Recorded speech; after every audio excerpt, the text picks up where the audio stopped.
ఆచి చికెన్ మసాలా.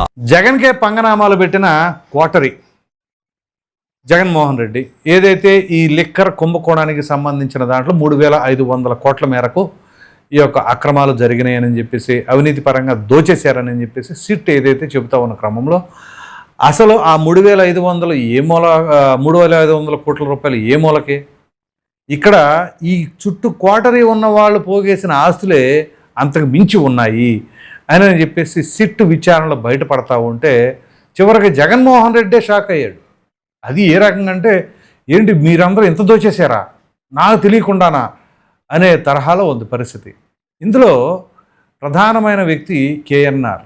జగన్మోహన్ రెడ్డి గారికి అంటి పెట్టుకొని ఉండి సర్వం నేనే అంటూ వంగి వంగి దండాలు పెట్టినటువంటి కేఎన్ఆర్ మరి జగన్మోహన్ రెడ్డి గారు ఆ క్యాంపెయినింగ్లో ఉన్న సమయంలో ఏదో ఫోటోలు తీసుకునే వ్యక్తి చివరికి పిఏగా ఆయనకి పెత్తనం ఇచ్చేసరికి ఏ రకంగా వ్యవహరించాడు అని అంటే, అక్కడ కాదు ఇక్కడ కాదు ప్రతి చోట కూడా 100 కోట్ల దోపిడీ. అది విశాఖపట్నంలో భూములు కావచ్చు, విజయవాడలో భూములు కావచ్చు, తిరుపతిలో అటు పెట్రోల్ బంక్ అని అలాగే భూములని, ఈ రకంగా ఈ 100 కోట్ల యొక్క దోపిడీ.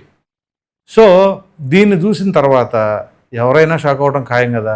పైగా ఈ కేఎన్ఆర్కి సంబంధించిన వ్యవహారంలో చాలామంది బాధితులు ఉంటారు కదా, ఆ బాధితులందరూ కూడా జగన్మోహన్ రెడ్డి క్యూ కట్టారు.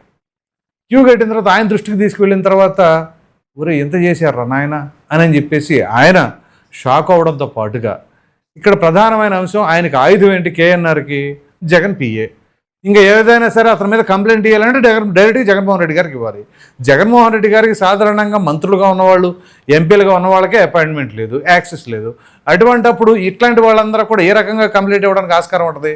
సో దాన్ని అడ్డం పెట్టేసుకొని ఇక ఎక్కడికక్కడ సెటిల్మెంట్లు, కబ్జాలు, దందాలు, వసూళ్ళు ఇవన్నీ చేశాడట.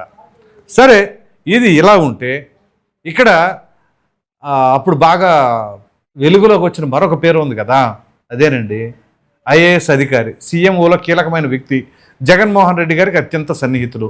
ఆయన కూడా విపరీతంగా ఆస్తులు కూడబెట్టారట. ఇది మరొక షాకింగ్ విషయం.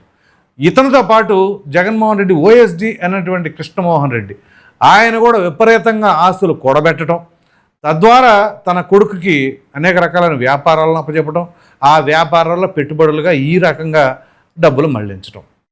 ఇది ఇంకొక షాకింగ్.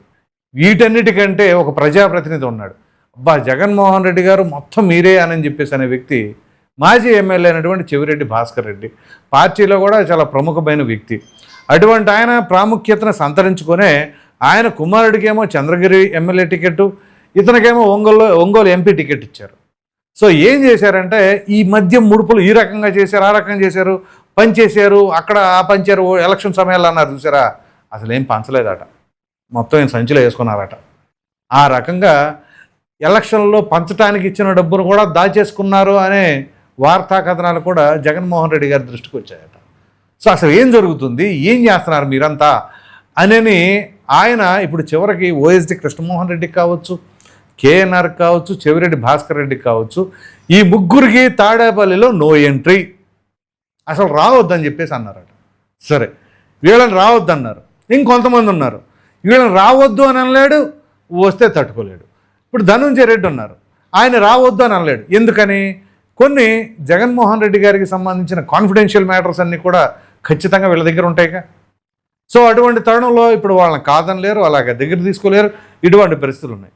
ఇవి ఇలా ఉంటే మాజీ ప్రభుత్వ సలహాదారుడు అయినటువంటి సజ్జల రామకృష్ణారెడ్డి, ఆయన మీద అనేక రకాలైన ఆరోపణలు, ఇక్కడ ఈడీకి సంబంధించిన నోటీసులు కూడా జారీ కాబోతున్నాయి. మొన్నటిదాకా ఏంటి అంటే సజ్జల రామకృష్ణారెడ్డికి అలాగే జగన్మోహన్ రెడ్డికి నెక్స్ట్ రాబోతున్నాయంటే, దానికంటే ముందుకు ఇప్పుడు సజ్జల రామకృష్ణారెడ్డి అలాగే ఆయన కుమారుడు భార్గవరెడ్డి వీరిరువురికి కూడా నోటీసులు జారీ కాబోతున్నాయి ఈడీ తరపు నుంచి. అయితే మనం జనరల్గా మాట్లాడుకున్నప్పుడు సజ్జల రామకృష్ణారెడ్డి ప్రతి దాంట్లో కూడా అధికారంలో ఉండగా ఆయన ఇన్వాల్వ్మెంట్ ఉండేది. ఈ లిక్కర్కి సంబంధించిన దాంట్లో ఎందుకు లేదా, ఆయన చాలా జాగ్రత్త పరుడా, అతి తెలివిగా వ్యవహరించాడా, ఆ విషయాల్లో ఆయన పేరు రాకుండా జాగ్రత్త పడ్డాడా అనుకుంటే లేదు, ఈ విషయంలో కూడా ఆయన ఉన్నాడు అని చెప్పేసి ఇక ఈడీ నోటీసులు జారీ చేయబోతున్నట్లుగా మనం అర్థం చేసుకోవాలి. సో ఇప్పుడు వీళ్ళు కూడబెట్టిన ఆస్తులు ఏదైతే సిట్టు దర్యాప్తు చేస్తూ ఉన్న క్రమంలో బయటకు వస్తూ ఉన్నాయో, చివరికి జగన్మోహన్ రెడ్డి గారే షాక్ అవుతున్నారు అని అంటే ఇతనికి తెలియకుండానే ఇన్ని చేస్తున్నారా అని అంటే మరి ఇంక జగన్మోహన్ రెడ్డి గారు ఒక నాయకుడిగా ఒక రాష్ట్ర ముఖ్యమంత్రిగా ఉండి ఏం చేశారని ఆ మాత్రం కూడా తెలుసుకోలేకపోతే మరి నాయకుడిగా ఎలా పరిగణిస్తారు? మరొకసారి నేను ముఖ్యమంత్రి అవుతాను అది ఇది అని చెప్పేసి అంటే ప్రజలు ఏ రకంగా సిద్ధపడతారు? ఇదిగో ఒకసారి ఇచ్చిన దానికే కొన్ని వేల కోట్ల కుంభకోణాలు, అక్రమాలు, దందాలు బయటపడతా ఉండి సామాన్య ప్రజలు అలాగే రియల్ ఎస్టేట్ చేసేవాళ్ళు సైతం వాళ్ళ దగ్గర ఆ రకంగా ఇప్పుడు ఒక విశ్లేషకులు కూడా చెప్పారు. గన్ కల్చర్ విజయవాడలోని రామవరపాడులో ఒక రియల్ ఎస్టేట్ బిల్డర్ దగ్గర గన్ పెట్టి మరి ఎకరం భూమి ఇచ్చి 5,600 గజాలు చదరపు గజాలు అడిగారట తిరిగి. మామూలుగా 4,800 చదరపు గజాలే ఉంటాయి ఎకరానికి. మరి దానికంటే ఒక డెవలప్మెంట్కి ఇచ్చినప్పుడు ఆ రోడ్లని అవన్నీ ఇవన్నీ పోయినప్పుడు ఒక 4,000 చదరపు గజాలు వచ్చినాయి అంటే బాగా ఎక్కువ. అటువంటిది ఇక్కడ 5,600 లేకపోతే 6,000 గజాలు చదరపు గజాలు వీళ్ళు ఎక్స్పెక్ట్ చేశారు అని అంటే మరి అక్కడ ఏ రకంగా వాళ్ళని బెదిరించారు అనే కోణంలో కూడా ఆలోచించాలి. సో ఈ ప్రకారంగా కేఎన్ఆర్ అనే వ్యక్తి ఒక సాదా సీదా చిన్న ఎంప్లాయ్ లాగా ఉన్నటువంటి వాడు జగన్మోహన్ రెడ్డి దగ్గరికి వెళ్ళగానే జగన్మోహన్ రెడ్డికి తెలుసో తెలియకో ఎలా జరిగిందో లేకపోతే నేను జగన్ పిఏ అని చెప్పేసుకుంటే ఇప్పుడు మనం సాధారణంగా చూస్తూ ఉంటాం ప్రజాప్రతినిధులు ఎవరైనా సరే అది ఎమ్మెల్యే కావచ్చు, మంత్రి కావచ్చు, ఎంపీ కావచ్చు, నేను వాళ్ళ పిఏని మాట్లాడుతున్నాను అనగానే ఇంక వాళ్ళు పెద్దగా ఏం మాట్లాడలేరు. ఇదిగో పలానా విషయం సార్ చెప్పారని చెప్పేసి అన్నారు అవుట్. మరి అటువంటి పరిస్థితుల్లో ఇక్కడ జగన్మోహన్ రెడ్డి పిఏ సాక్షాత్తు ముఖ్యమంత్రి గారి పిఏ అంటే ఇంకెవరైనా మాట్లాడడానికి ఆస్కారం ఉంటుందా? ఓ విధంగా సీఎం గారు చెప్పినట్లుగానే భావిస్తూ ఉంటారు.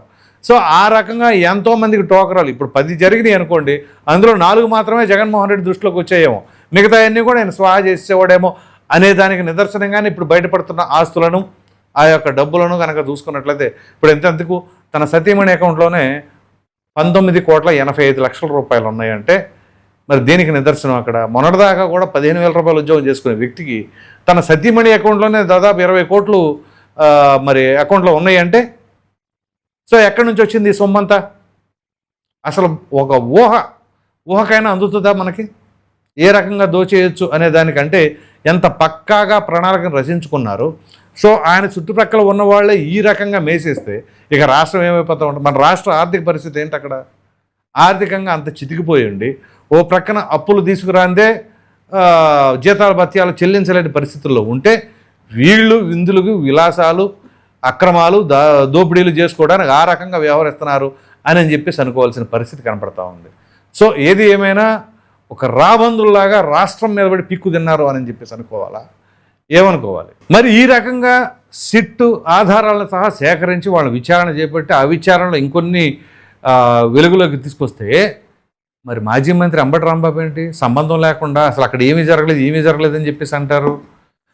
అరే మద్యం తయారీ దగ్గర నుంచి ఆ మూతలు అలాగే హాలోగ్రామ్స్, స్టిక్కర్స్, లేబుల్స్ ఇలా ప్రతి ఒక్క దాంట్లో కూడా స్కాములు చివరికి రవాణా చేసేంత వరకు ప్రతి దాంట్లో ఎంతమంది ప్రమేయం ఉంది ఏంటి ఎవరికి వాళ్ళు తలా ఒక వాటాలు వేసేసుకొని ఆ రకంగా వేల కోట్ల కుంభకోణానికి పాల్పడితే మాజీ మంత్రి అంబటి రాంబాబు మాత్రం ప్రెస్ మీట్ మొన్న కూడా పెట్టాడు 2 రోజుల క్రితం పెట్టి అబ్బాయి అసలు ఎక్కడ ఏం జరగలేదు కావాలని ఎలా చేస్తున్నారు అంత పారదర్శకంగా. ఎక్కడ పారదర్శకం ఉంది? డిజిటల్ మనీ ట్రాన్సాక్షన్ లేకుండా ఏ కాడికి లిక్విడ్ క్యాష్ తీసుకున్నప్పుడు ఎక్కడుంది పారదర్శకత? కానీ పాపం అంబటి రాంబాబు గారు అమాయకంగా చెప్తున్నారో ఎలా చెప్తున్నారో నాకు అర్థం కావట్లేదు అంటాడు ఆయన. మరి ఆయనకు అర్థం కాలేదు కాబట్టి ఇన్ని వేల కోట్లు బయటకు వస్తూ ఉన్నాయి. ఇంకా అర్థం కావాల్సింది ఏంటి అంటే ఇంకా వేల కోట్లు ఉంటాయని.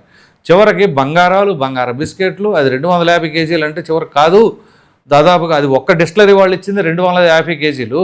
అలా దాదాపుగా 32 మంది డిస్టిలరీస్ ఓనర్స్ ఉన్నారు. వాళ్ళందరూ కలిపితే ఎంత 8 టన్నుల వరకు ఉంటుంది అంటే 8,000 కేజీల బంగారం. ఓ ప్రక్కన బంగారంకు సంబంధించి ఎంత టైట్గా ఉందో తెలుసు కదా, దేశ ప్రధాని గారే చెప్పారు. అటువంటి పరిస్థితుల నుంచి ఇక్కడ టన్నుల బంగారం ఇక్కడ ఉంది అని చెప్పేసి అంటే సో దేశం మొత్తం మీద ఉన్న బంగారం ఒక ఎత్తు, ఇక్కడ ఉన్నది ఒక ఎత్త ఏమని అనుకోవాలి?